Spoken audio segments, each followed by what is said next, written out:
Karena penjualan yang dianggarkan untuk kuartal kedua adalah 30.000 kotak, dan manajemen menginginkan persediaan akhir setiap kuartal adalah 20% dari penjualan kuartal berikutnya. Nah, maka persediaan akhir yang diinginkan di kuartal pertama adalah 6.000 kotak. Didapatkan dari 20% dari 30.000 kotak di kuartal kedua.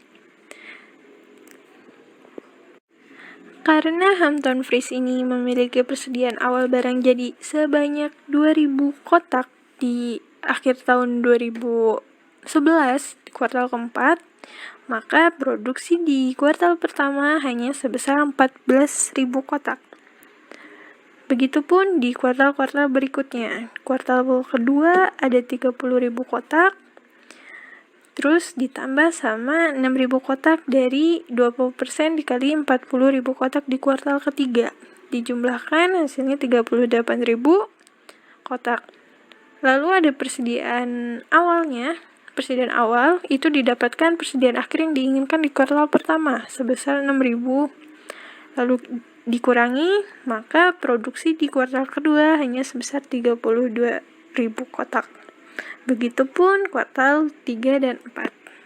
Terlihat ini merupakan contoh anggaran bahan langsung Hampton Freeze tahun 2012. Nah, di baris pertama dalam anggaran bahan langsung menunjukkan produksi yang dibutuhkan dalam masing-masing kuartal yang diambil secara langsung dari anggaran produksi. Nah, karena produksi yang dibutuhkan di kuartal pertama sebanyak 14.000 kotak es krim dan masing-masing pak membutuhkan 15 pon gula, maka kebutuhan produksi adalah 210.000 pon gula. Ini didapetin dari 14.000 kotak es krim dikali 15.000 pon per kotak. Selain itu, manajer juga menginginkan persediaan akhir sebesar 48 pon gula, yaitu 10% dari kebutuhan kuartal berikutnya sebesar 480 pon. Nah, tapi karena perusahaan telah memiliki 21.000 pon di persediaan awal, maka yang dibutuhkan hanya sebesar 237 pon gula yang perlu dibeli. Maka biaya bahan mentah yang dibeli ditentukan dengan mengalihkan jumlah bahan mentah yang akan dibeli dengan biaya bahan mentah per unitnya.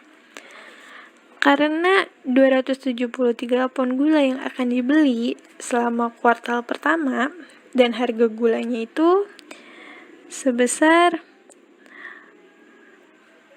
$0,2 per pon, maka total biayanya akan menjadi $47.400.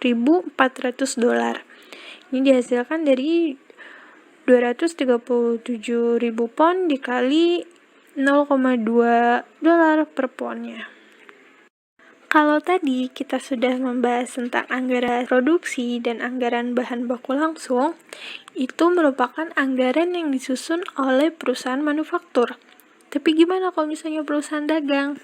Nah, perusahaan dagang itu menyusun anggaran pembelian barang dagang, yang mana anggaran ini menunjukkan jumlah barang dagang yang akan dibeli dari pemasok selama periode tertentu.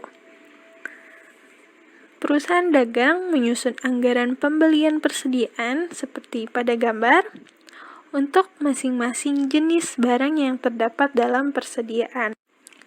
Misalnya, saya memiliki usaha dagang yang menjual produk-produk IT. Maka, usaha dagang saya ini harus menyusun anggaran pembelian persediaan laptop dan anggaran pembelian persediaan komputer.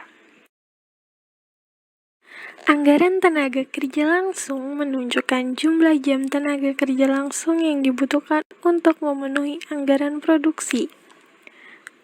Seperti yang terlihat, ini merupakan contoh anggaran tenaga kerja langsung dari Hampton Freeze tahun 2012. Di baris pertama, permintaan produksi dalam kotak. Di kuartal pertama ada 14.000, kuartal kedua 32.000, kuartal ketiga 36.000, kuartal keempat 19.000. Di baris kedua ada jam tenaga kerja langsung yang dibutuhkan tiap kotak es krimnya. Baik di kuartal pertama, kedua, ketiga, dan keempat sama-sama membutuhkan 0,4 jam tenaga kerja langsung per kotaknya. Maka dikalikan jam tenaga kerja yang dibutuhkan di kuartal pertama itu sebanyak 5.600 jam. Biaya tenaga kerja langsung per jamnya baik di kuartal 1, 2, 3, dan 4 sama-sama sebesar $15. Maka tinggal dikalikan dengan total jam tenaga kerjanya. Hasilnya di kuartal pertama membutuhkan total biaya tenaga kerja langsung sebesar $84.000. Kuartal kedua, ketiga, dan keempat perhitungannya juga sama. Maka di tahun 2012 ini anggaran tenaga kerja langsungnya totalnya sebanyak $660.000. Anggaran overhead manufaktur menunjukkan skedul seluruh biaya BOP pada periode anggaran tersebut. Terlihat ini merupakan contoh anggaran overhead manufaktur Hampton Freeze tahun 2012. Hampton Freeze ini biaya overhead manufakturnya dipisahkan menjadi komponen biaya tetap dan komponen biaya variabel. Komponen biaya variabelnya sebesar $4 per jam tenaga kerja langsung dan komponen biaya tetapnya sebesar $60.600 per kuartal. Nah, karena komponen biaya variabel dari overhead manufaktur bergantung pada tenaga kerja langsung, baris pertamanya anggaran overhead manufaktur menunjukkan anggaran jam tenaga kerja langsung dari anggaran tenaga kerja langsung yang sebelumnya sudah dibahas. Anggaran jam tenaga kerja langsung pada setiap kuartal dikalikan dengan tingkat overhead variabel untuk mendapatkan komponen biaya overhead manufaktur variabel.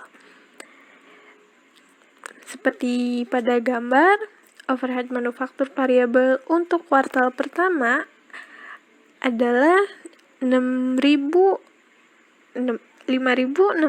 jam tenaga kerja langsung dikali $4 per jam tenaga kerja langsung, hasilnya $22.400.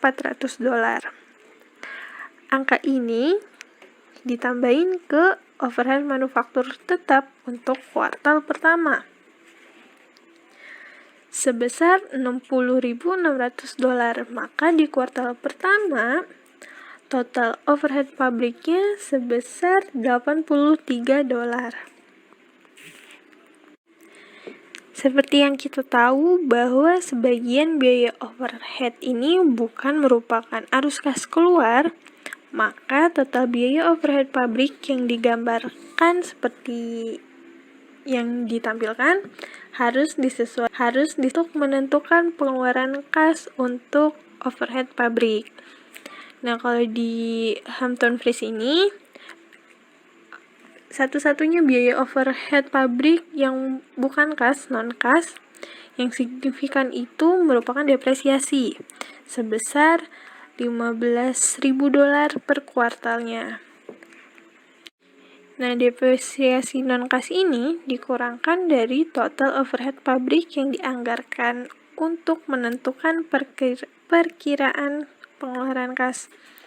Nah, jadi tadi total overhead pabriknya 83.000 dikurangi depresiasinya tiap kuartal itu sebesar 15.000. Maka pengeluaran kas untuk overhead pabriknya sebesar 68.000.